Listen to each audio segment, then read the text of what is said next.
Shalom, selamat pagi.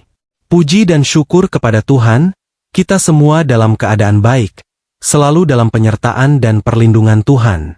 Hari ini kita akan melanjutkan pembacaan firman Tuhan dari kitab Keluaran pasal 12. Sebelumnya marilah sama-sama kita berdoa. Bapa kami yang di surga, dikuduskanlah namamu, datanglah kerajaanmu, jadilah kehendak-mu, di bumi seperti di surga. Sebentar lagi kami akan melanjutkan pembacaan firman-Mu, biarlah Engkau saja yang pimpin. Amin. Keluaran 12, tentang perayaan Paskah, berfirmanlah Tuhan kepada Musa dan Harun di tanah Mesir. Bulan inilah akan menjadi permulaan segala bulan bagimu. Itu akan menjadi bulan pertama bagimu tiap-tiap tahun. Katakanlah kepada segenap jemaah Israel, pada tanggal 10 bulan ini diambillah oleh masing-masing seekor anak domba, menurut kaum keluarga, seekor anak domba untuk tiap-tiap rumah tangga. Tetapi jika rumah tangga itu terlalu kecil jumlahnya untuk mengambil seekor anak domba, maka ia bersama-sama dengan tetangganya yang terdekat ke rumahnya haruslah mengambil seekor, menurut jumlah jiwa.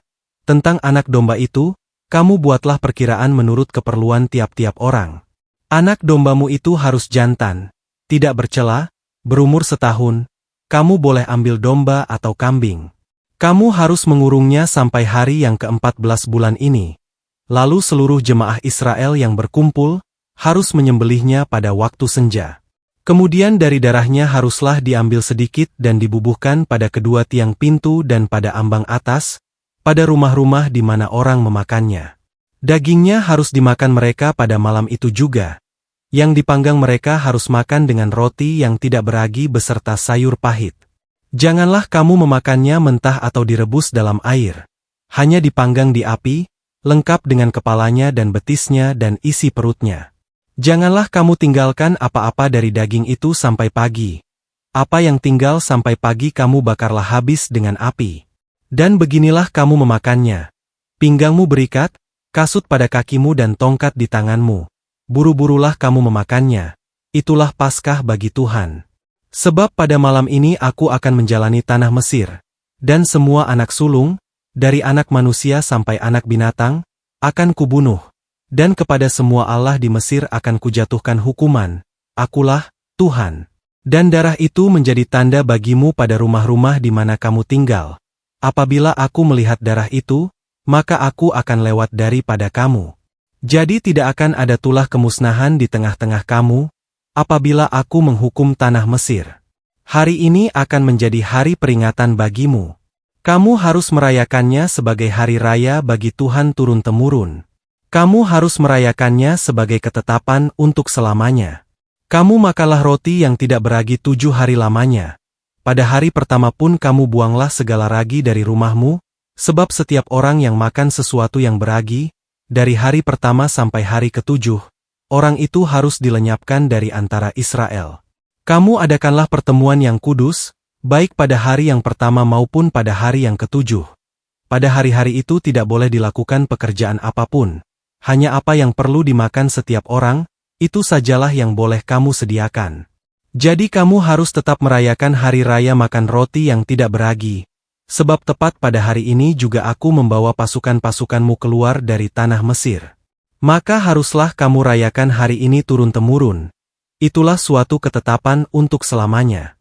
Dalam bulan pertama, pada hari yang ke-14 bulan itu pada waktu petang, kamu makanlah roti yang tidak beragi, sampai kepada hari yang ke-21 bulan itu, pada waktu petang.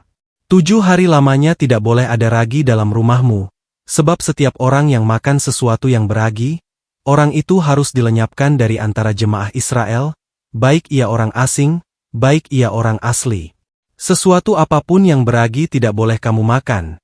Kamu makanlah roti yang tidak beragi di segala tempat kediamanmu.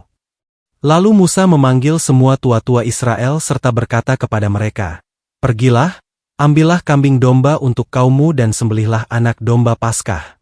Kemudian kamu harus mengambil seikat hisop dan mencelupkannya dalam darah yang ada dalam sebuah pasu, dan darah itu kamu harus sapukan pada ambang atas dan pada kedua tiang pintu. Seorang pun dari kamu tidak boleh keluar pintu rumahnya sampai pagi. Dan Tuhan akan menjalani Mesir untuk menulahinya. Apabila ia melihat darah pada ambang atas dan pada kedua tiang pintu itu, maka Tuhan akan melewati pintu itu dan tidak membiarkan pemusnah masuk ke dalam rumahmu untuk menulahi.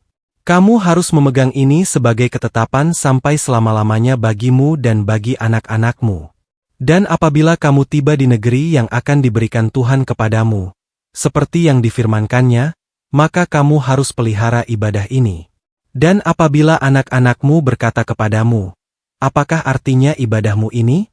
Maka haruslah kamu berkata, itulah korban Paskah bagi Tuhan yang melewati rumah-rumah orang Israel di Mesir, ketika ia menulahi orang Mesir, tetapi menyelamatkan rumah-rumah kita. Lalu berlututlah bangsa itu dan sujud menyembah. Pergilah orang Israel, lalu berbuat demikian. Seperti yang diperintahkan Tuhan kepada Musa dan Harun, demikianlah diperbuat mereka. Tulah ke-10, anak sulung mati, orang Israel keluar dari Mesir. Maka pada tengah malam Tuhan membunuh tiap-tiap anak sulung di tanah Mesir. Dari anak sulung Fir'aun yang duduk di tahtanya sampai kepada anak sulung orang tawanan, yang ada dalam liang tutupan, beserta segala anak sulung hewan. Lalu bangunlah Fir'aun pada malam itu, bersama semua pegawainya dan semua orang Mesir. Dan kedengaranlah seruan yang hebat di Mesir, sebab tidak ada rumah yang tidak kematian. Lalu pada malam itu dipanggilnyalah Musa dan Harun, katanya, bangunlah, keluarlah dari tengah-tengah bangsaku, baik kamu maupun orang Israel. Pergilah, beribadahlah kepada Tuhan, seperti katamu itu. Bawalah juga kambing dombamu dan lembu sapimu, seperti katamu itu, tetapi pergilah. Dan mohonkanlah juga berkat bagiku. Orang Mesir juga mendesak dengan keras kepada bangsa itu, menyuruh bangsa itu pergi dengan segera dari negeri itu, sebab kata mereka, nanti kami mati semuanya.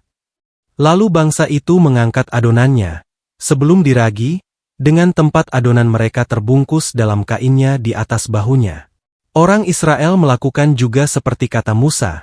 Mereka meminta dari orang Mesir barang-barang emas dan perak serta kain-kain. Dan Tuhan membuat orang Mesir bermurah hati terhadap bangsa itu, sehingga memenuhi permintaan mereka. Demikianlah mereka merampasi orang Mesir itu.